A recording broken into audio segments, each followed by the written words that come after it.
अजथा कथा कहवा तुमको लंबा समय धरिकी सुजोग मिलता महानदी विवादर समाधान करने सबुठु सुस्थ समाधान रास्ता थिला जे जदि आपण माने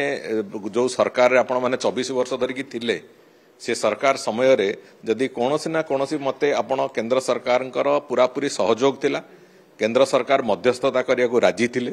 ता सत्त्वे भी आपण माने से कथा को कले नाही आपण माने कले नाही कोन पई सेथुरो राजनैतिक रुटी सेकिवा पई 2017 मसिया पंचायत निर्वाचन पूर्वरु राजनैतिक रुटी सेकिवा पई आपण माने से कथा को कले नाही आज यदि महानदीर भाग्य कौनसी मते असुविधा को जाइए आज ट्रिब्यूनाल को अपेक्षा करछे आमे तार एकमात्र कारण होचंदी नवीन पटनायक निजे तेणुक सीधा सड़क भाव में मध्यस्थता को मना करिकी जो एक नाटकीय भंगी रे माठिया बाड़ेबार जो प्रक्रिया आरंभ कले राजनीति रे एडा करा जाय नाही को समालोचना करिकी कथा को एड़े जिबा भलिया सरकार ये सरकार नुहंती आमे स्पष्ट भाव में एक कहवाक चाहूँ जे ओडिशार स्वार्थर सुरक्षा पई शेष बिंदु पर्यंत जहाँ जहाँ करने को सरकार से कथा करिवे एवं सेतिरे केंद्र सरकारंकर सब प्रकार सहयोग भी अछि